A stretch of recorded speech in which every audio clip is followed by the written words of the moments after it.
Hey everyone, it's Emily here, just popping on live. So here's the deal. I just recorded a podcast and I talk about the different traits that make a good freelancer, like somebody who is cut out to own their own business, be more of a general, less of a soldier. And here's the thing, not everyone is meant to own their own business. Not everyone's good at it. And I'm not any kind of pro here, but I definitely see a difference in virtual assistants who succeed, who do well, and those who have a hard time. And generally, those who have a hard time is because they get easily overwhelmed. They need marching orders. They need to be told. They need their hand held, and they're just not quite autonomous. Now, it can work in their defense. It can work when you have a client that's a little bit all over the place, not really giving good direction and good priorities, and that's on the client. But for the most part, business owners are hiring their first hire and they're strategically picking a unicorn implementer who can help them with all of the things, and they might need direction. They might need you to step up in the role of being more of a sidekick, more of almost a strategist and consultant, and they need someone who takes action. And this is why I kind of came in here with this whole thing anti like what everybody else is teaching, saying you do need to be versatile, you do need to be well-rounded, multi-passionate, multi-talented, multi-skilled to get your foot in the door in the online business world and make yourself useful. And then from that, you get the ball rolling and you niche down. But when you're starting from scratch, because you haven't worked in 10 years, because you've been having babies, you're doing a career switch, you don't have an experience or education in marketing or Facebook or whatever the new tools are, TikTok, you need to learn the fundamentals of online business. So good morning, Amy. I'm happy to see you here. So I recorded this podcast more for, my freelancers and my unicorns in my world who need help. And then I thought about it. I'm like, listen, Emily, business owners are asking me all the time, like who to hire, like what do they look for? And I thought I would share with you 4 questions to ask during your interview, which should be a face-to-face Zoom, so you can get the vibe of each other. I feel like if you're going to work out when you're interviewing candidates, and this is going on the assumption that you are hiring an implementer. You're not hiring a very expensive, specialized, niche down copywriter to work on a project. I'm talking about someone who's going to come on your team and really help get tasks done. And as your team grows, this person, this first hire, is going to be someone that you want to kind of incubate, kind of grow to be a certain role on your team. And there's different roles that can be, which is actually going to be what my upcoming webinar is next week. So stay tuned for that. So I thought this would be helpful, especially for my VAs, for my friends who are getting into this line of work, for my students to know these questions, because they could take them and run with them, and they can kind of have their scripted responses to these questions and be able to knock it out of the park. And I don't mean like super presidential debates scripted, but it's good to kind of have stories to tell inside of an interview that show that you're good. So if I were a business owner, I would ask these 4 different questions, and I'm going to try to get my pronouns right when I speak so you understand what I'm saying. So if I were interviewing a virtual assistant, I would ask if you could take one course to improve your learning, to learn something you love, to make yourself better in this world, what would that be? And a good VA, a good unicorn, a good digital marketer will already know what that next course is. They will already have their eye on something because they are a self-learner. They are a self-starter, but they have a love of learning, and you really want somebody who is forever going to be soaking up knowledge and embracing that part of this world, because things are changing so fast, and you want somebody who's passionate about it, who wants to dive into things deeper. So if you ask them, hey, what course would you want? And they said, oh, I really have my eye on this SEO course, I would love to do it. And I'm not saying you have to pay for it. Like, that's a whole nother topic. But it just shows that they are going to take this business serious. They're not just looking at you for a paycheck. They are really investing in themselves, and they'll be somebody you want on your team. Hopefully, once you hire them, they're bringing elements of that learning, things they're paying attention to help your business be better.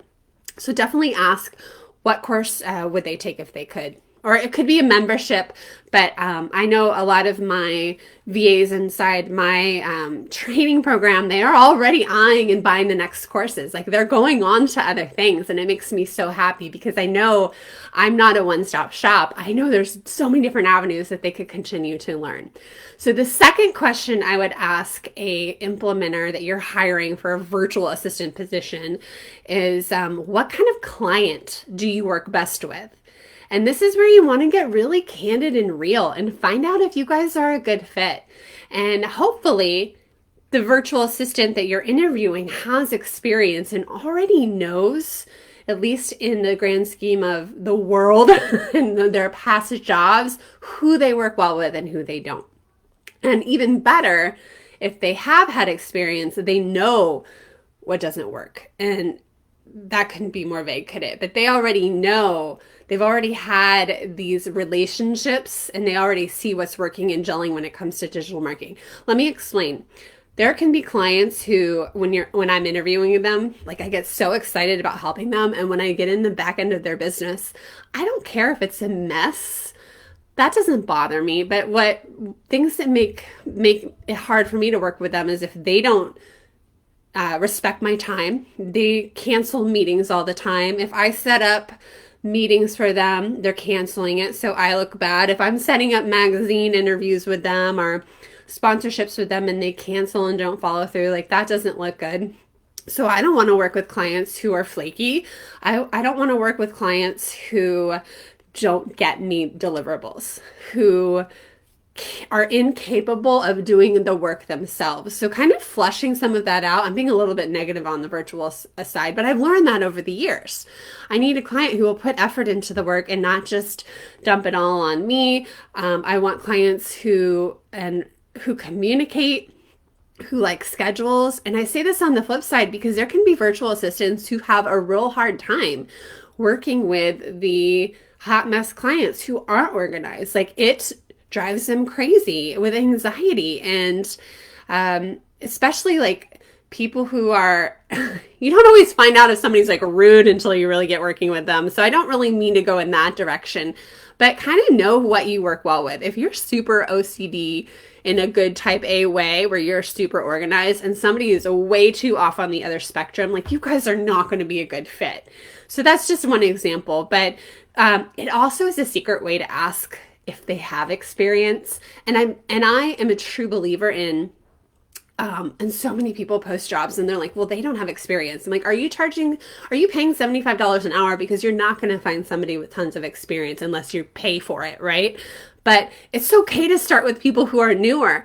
You're actually going to find that whippersnapper who's going to bring tons of good information to the table. They're going to like really improve your team. They're going to help your business grow just because they haven't done it before. As long as they've invested in themselves and they have a direction for their business, you can hire the person without experience. But you do want to make sure that they know how to work with people. You know, they have some tech skills, some kind of organizational skill that they're bringing from their previous experiences, right?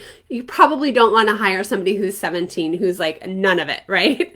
So asking what kind of clients and they work well is good. And that also kind of fleshes out like, oh, I'll get to that in a minute. I'll stop at that.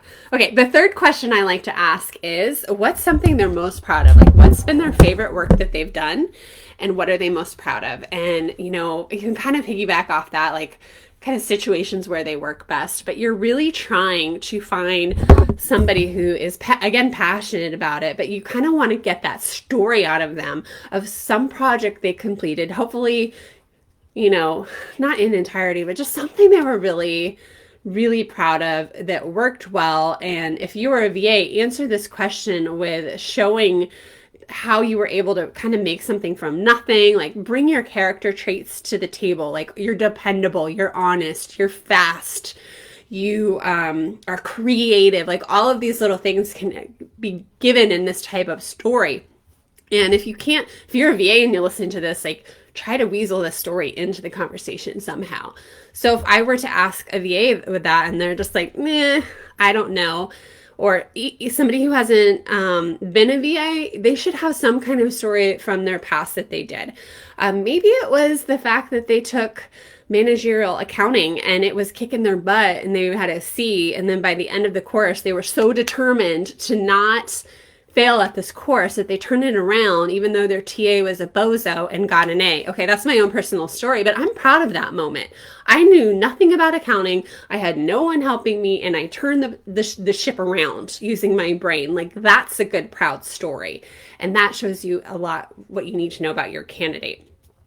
The fourth thing is a good one, and I got this from my a friend and student, Natasha, and she asked, she said her client, excuse me, I got some seasonal allergies going on. She says her client recently asked her this. So I'm like, oh, this is a good one. What do you not want to do in my business? And this is so important because you want to be on the same page as this person you're hiring. You're hiring someone, an implementer, to help with a lot of the tasks, right?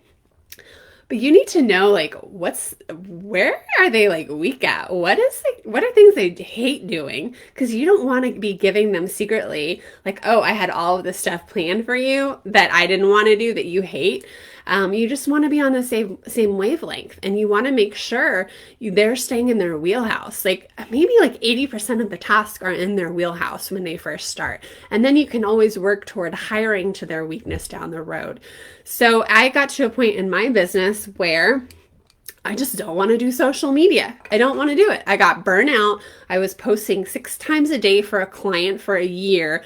I felt like it was never good enough and never appreciated.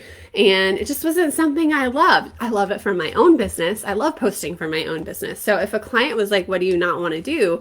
I don't want to maintain your social media. Like, I'll give it a kickstart. I'll give you some ideas, some prompts. I'll help you out during a launch, during a short period, but I don't want to do the day-to-day over and over and over task. That's not me. So what does that tell you about me? You probably shouldn't hire me to help you with your inbox or your calendar. Like, I suck at it. Could I do it? Yeah, but I'm way past that. So you want to find your VA, like, what do they not want to do? For some VAs, they don't want to do any writing. That's good for you to know, because if you were expecting to hire on somebody who would just magically write you all this copy and they're struggling with it and they don't want to do it, like, they're going to suck at it and you're not going to be happy with it. So, like, let's get on the same page and figure out what that is. And be honest with each other. Like, look, there is 10% writing. I will need help, with a couple social media posts for our Facebook group. I will need some of that. So talk about that. Get that off to the table. Ultimately, when you hire, you're not hiring somebody who has eons of experience. You're looking to add someone to your team who is that doer, who you can hand off those tasks to, right? Because you're overwhelmed. You can't keep up with the content. You can't keep up with the emails. You don't have time to figure out Facebook ads. You don't have time to do the tech integrations. It's not that you're not capable of it, but you're hiring somebody who can kind of come in and accept the challenge, be okay with things being with the quantity of tasks. You need someone who's going to be a self-starter, and if you don't have the answers, they go figure it out. You want somebody who's going to be continually learning and bringing that to the table. You're not hiring somebody because they're a WordPress expert. You're hiring somebody who can go in there and troubleshoot, fix some things, and get it done. When you need to go to the expert, go find that person, and they're going to be expensive, so be prepared to pay. But when you're bringing someone on your team as an implementer, you really want those qualities of being a serial learner and a self-starter. And I feel like there were so many other adjectives I had that I'm blanking out on. Really independent, somebody who will solve problems. And gosh, there are so many times where, like, a client's website went down or some tech problem happened and I hated it. I hate, like, having to get on chat and talk to the guy at GoDaddy and get help. But you know what? I get smarter every time I did it. If that was my full-time job, I would hate my life. But can I do it here and there to help out my client? Of course. Of course I will. So, okay, Amy says, I hired a VA based on what I trust with access to my social media. Do you offer training for the VAs to help understand algorithms and creating engaging posts so you can free up time? Amy, my training is very comprehensive. It's basically B school for virtual assistants. I cover SEO. I cover WordPress blogging. I cover email marketing and lead magnets. I cover affiliate marketing. We cover social media. We cover YouTube. We cover Pinterest. We cover Facebook. We cover Instagram. And then also we go into a webinar training for those live webinars because everybody's launching and they're using live launches with webinars. And then we have a Kajabi training, and there's just so much. It's never ending. And then on top of that, Amy, I have a whole membership where people get more in-depth training with podcast management, press kits, podcast guesting, like all of these roles that you want your VA to help you with. It's all there. Or it's being built. The new one my work group got this month was all about quiz funnels. Next month it will be a Zapier integration related to quiz funnels, but more in depth with an email service provider. But so yeah, I'm going to be honest with you. I'm not your high level social media strategist. Like, I have learned a lot. I teach my students. I don't even want to say the basics. I teach them what they need to know to go be successful. But if that's something they want to carve out a niche in, just social media, there will be another course. There will be another learning. There will be more blogs to consume, more free content, podcasts to consume to get better. It's never ending. So I do teach my virtual assistants. I have a whole strategy session on Facebook. Facebook is actually the real robust one. And you know what? I'm not looking forward to it because I have to update it because of this new feed. I gotta update it. And I think our feed is here to stay.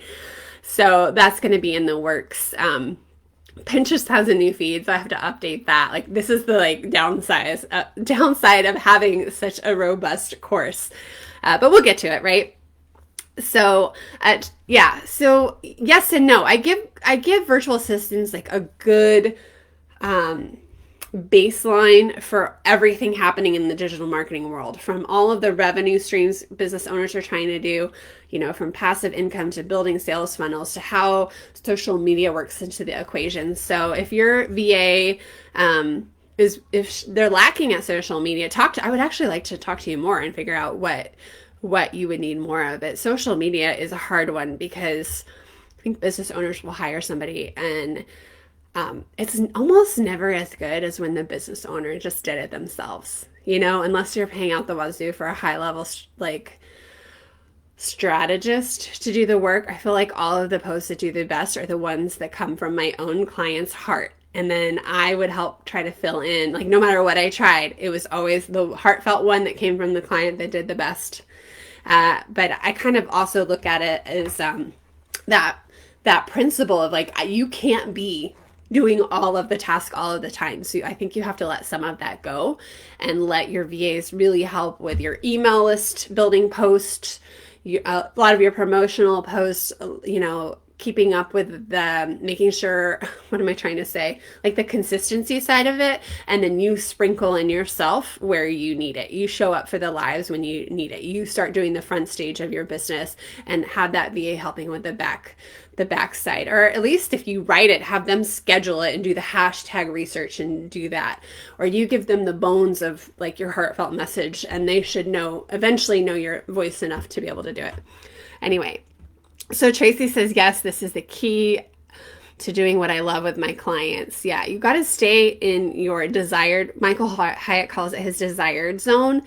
And it's not, Tracy's kind of past doing all of the things for the clients and being the general VA, but she's kind of honed down in a couple areas where she's really good at.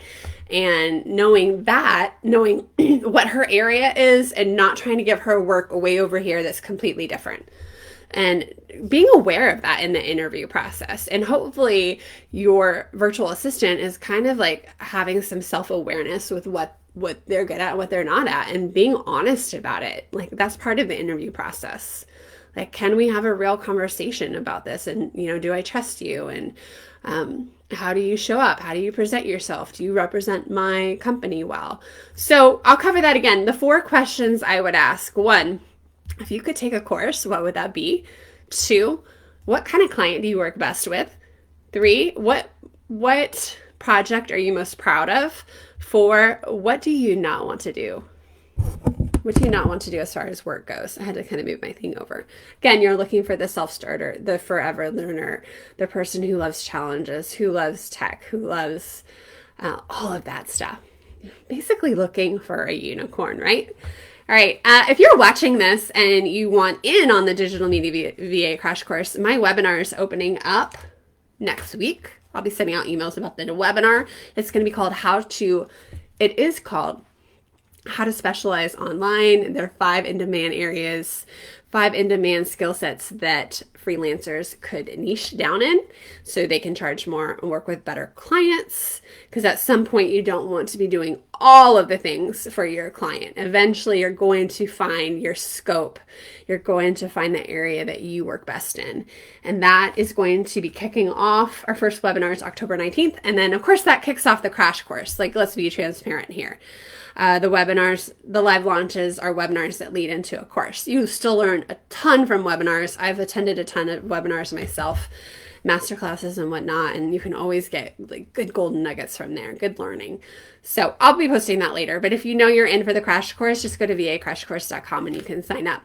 So I do help business owners hire unicorns. I have a website, hireaunicorn.com. I'll post your job opening to my work group. Excuse me, any student who has completed my crash course or in the middle of my crash course will get the job opportunity, and then I'll ask that 3 apply, sometimes 4, but 3. I ask that 3 apply, and that way you're not overwhelmed. I'm not a matchmaker. I'm not a headhunter.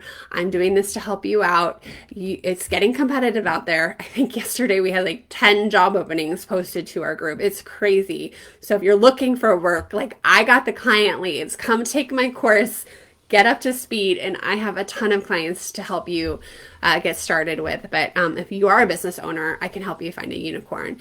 And yeah, that's what I'm all about. So making myself go live on my own personal page. Usually I stay in my Facebook group. So I hope you all have a wonderful weekend. It is a 3-4 day weekend for us. And you have a great Columbus Day or Thanksgiving Day if you are in Canada, or Children's Day if you are in Brazil. All right, take care, and I will see you all around. Bye now.